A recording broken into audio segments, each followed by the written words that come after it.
Graça e paz, Senhor Jesus, meus irmãos, uma boa tarde. Dando continuidade então ao nosso estudo, sobre o estudo 1, a dupla dimensão do chamado de Jesus.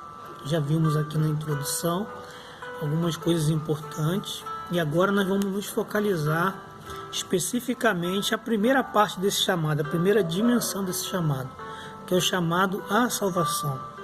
E no texto bíblico, Jesus, o primeiro chamado dele é assim: arrependei-vos e crede no Evangelho. Então, a primeira dimensão do chamado de Jesus revela exatamente a misericórdia de Deus para com a nossa condição de pecadores, de condenados à morte, a morte eterna. O Deus Santo vindo até nós, que estávamos em trevas e em pecado, nos chamando para a sua luz, para vivermos uma nova experiência de vida, uma vida transformada, uma vida mudada. E Ele não esperou encontrar em nós condições para poder nos conceder essa salvação, para nos chamar para esse arrependimento, para essa fé nele. Muito pelo contrário, Ele mandou o seu próprio Filho Jesus, tomando a iniciativa de morrer no meu lugar e no seu. Como diz lá em Romanos 5,8, Mas Deus prova o seu amor para conosco, em que Cristo morreu por nós, sendo nós ainda pecadores. Ou seja, mesmo a gente sendo pecador, Jesus morreu em nosso lugar, mostrando essa graça maravilhosa que Ele tem para conosco. E aí nós precisamos entender que essa primeira parte do chamado, que é o chamado da salvação, Ele coloca diante de nós duas palavrinhas muito importantes para o nosso entendimento sobre essa parte do chamado à salvação. E a primeira é a palavra arrependimento. Você sabe o que significa arrependimento? A palavra no original grego, do Novo Testamento, ela tem o significado de metanoia, que significa mudança de mente. Ou seja, uma mudança que ocorre no interior, no mais profundo do nosso interior, mas ele se manifesta no exterior, porque ele produz mudança, ele produz transformação de dentro para fora. Corresponde à afirmação que João Batista deixou: raça de víboras, quem vos ensinou a fugir da ira futura? Produzir, pois, frutos dignos de arrependimento.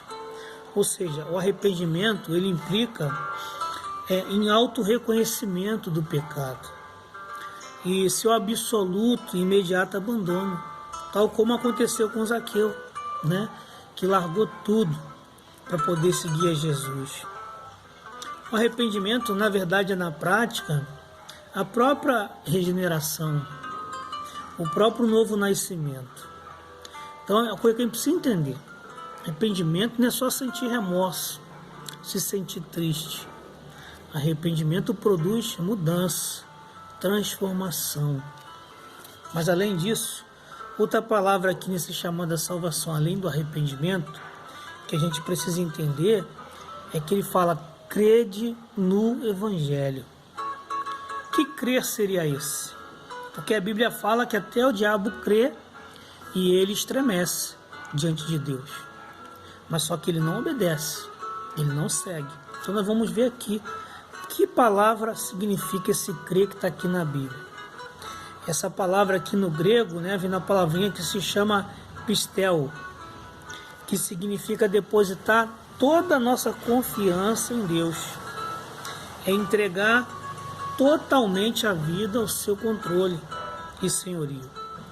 Ou seja, crer é a mesma coisa que se render totalmente ao Todo-Poderoso.